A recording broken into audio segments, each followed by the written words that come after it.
Well, that didn't last long. The Vegas Golden Knights lose, what was the final? 5-3, 5-2 against the Los Angeles Kings.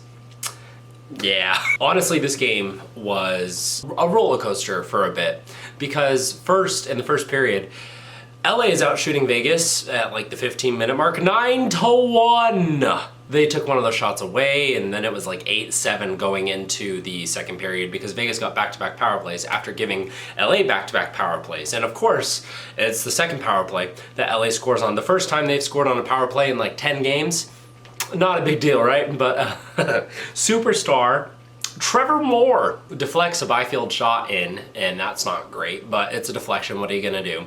And in the second period, Vegas comes back.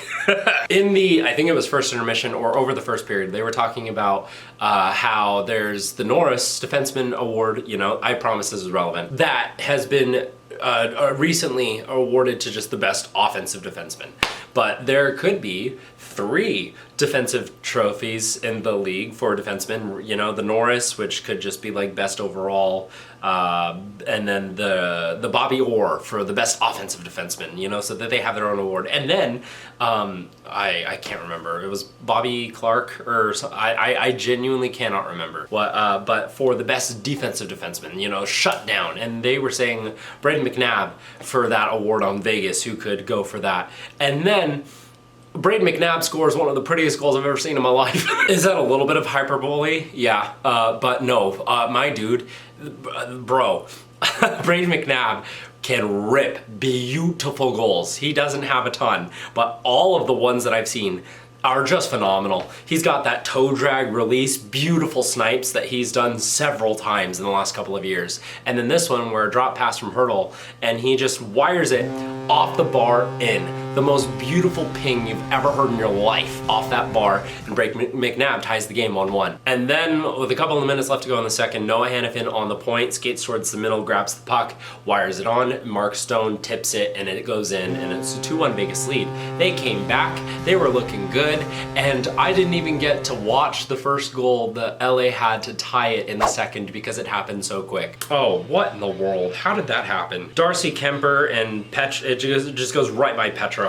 This is unbelievable. And then Trevor Moore on a 2-on-1 just snipes it past Samsonov. That's, oh my goodness. Yeah, that can't get by Petro, but at the same time, pucks are gonna take weird bounces. You know, you saw the rest of the third period, which has been Vegas' best period of the season, right? Right? LA gets a call, and the refs were interesting. They called everything. Very, very, like, small things in the first period. 4 power plays in total for 2 apiece. And, you know, that was a lot. You don't see that happen in today's game as much, which, right or wrong, that like they set the standard, right? And then they took that standard, crumpled it up, threw it in the trash, burned the entire trash can, and then threw that into the Pacific Ocean. And then the third period was just a gong show in terms of them calling the most ridiculous stuff, letting other things that should have clearly been calls on either side go for no apparent reason other than just I don't know. And they called like icings that were clear as day not for like LA. Like it was an icing on LA despite the fact that they had a skater in front of it. Like it did not make any sense. And I'm a Vegas fan and I'm like, refs, what are you doing? Luckily they dropped it at center ice after that, but like, yikes. White Cloud went to the box to make it a 4-on-4 with Kempe, who Kempe was really good in today's game. But Kempe, like White Cloud laid a clean hit. It was going to be into the boards, but like it wasn't boarding. And then Kempe like grabbed his visor and they both went off. Well, I don't know why. What White Cloud did that was roughing, that wasn't a legal thing that happened during the play. He literally just got face washed with the glove from Kempe and the visor and that was grabbed a hold of and told, yeah, you gotta go to the box for that.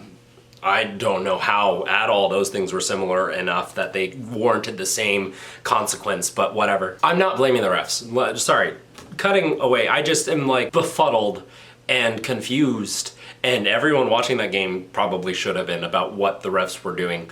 You watch the first period and the third period side by side, completely different games, completely different refs. Are you kidding me? Anyways, LA on the power play, like I've said, we killed it and immediately Warren Fogle scores right after we killed it.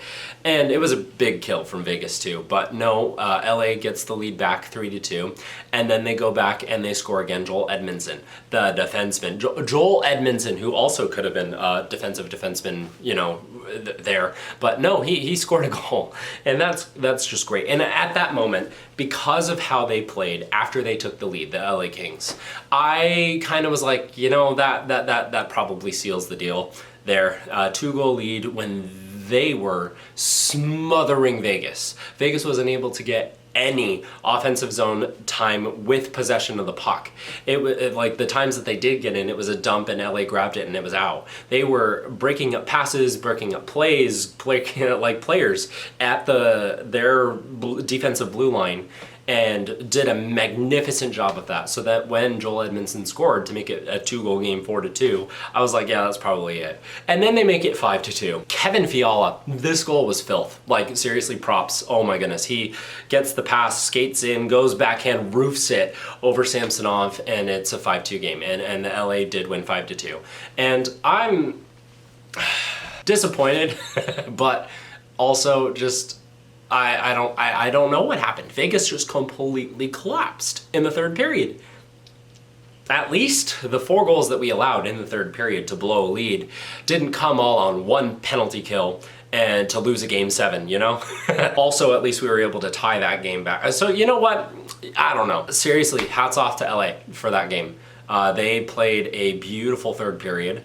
One that is what Vegas normally does, and they just, it was the opposite day. For Vegas there. I don't know if any of you watched the Skate for LA Strong game that happened on Sunday. It was a bunch of celebrities in a charity game that played, and they were like on the ice and skating. It was really actually entertaining. I watched part of it. I was working during most of it, but Justin Bieber and Jeremy Roenick fought, and that was interesting. Fought. You know, with the wildfires in California, it's tough to be upset about this game because you want to rally around the country and fans of this great sport. Hockey is the best sport in the world. The NHL, not the not because of the talent, but just because of the way that the league is run. I have some gripes, as most of you probably should. But LA, serious props to them for this weekend. Between the game that they had on Monday and the celebrity charity tournament that they had on Sunday to raise money for, you know, their community. Vegas has been dominant against Pacific Division so far this year. We've lost now twice to the Kings, and so that's not great. And Samsonov has been the only goalie to face the Kings, so who knows if we had Hill and Net, if it would have been different. But honestly, I don't blame Samsonov completely for this loss. It was just a complete defensive annihilation. Like, yes, he allowed 5, but 2-on-1, a deflected shot, complete defensive breakdowns in front of him. I don't know. I don't think that was a bad game from Samsonov as much as it was just a bad game from Vegas. But it's okay. You know, we can get past this. Our next game is Thursday against Chicago? Yeah, Chicago. Back in the Fortress, and we have a 5-game homestand. So let's get it right. Let's get moving. Let's get some momentum. Let's get our plays, you know, working. Let's not struggle. Let's not collapse defensively in the third periods and play a full 60 minutes. Yeah? Yeah. But anyways, that's going to be it for Game 58's Nightly Review. Thank you so much for watching. Have a good night.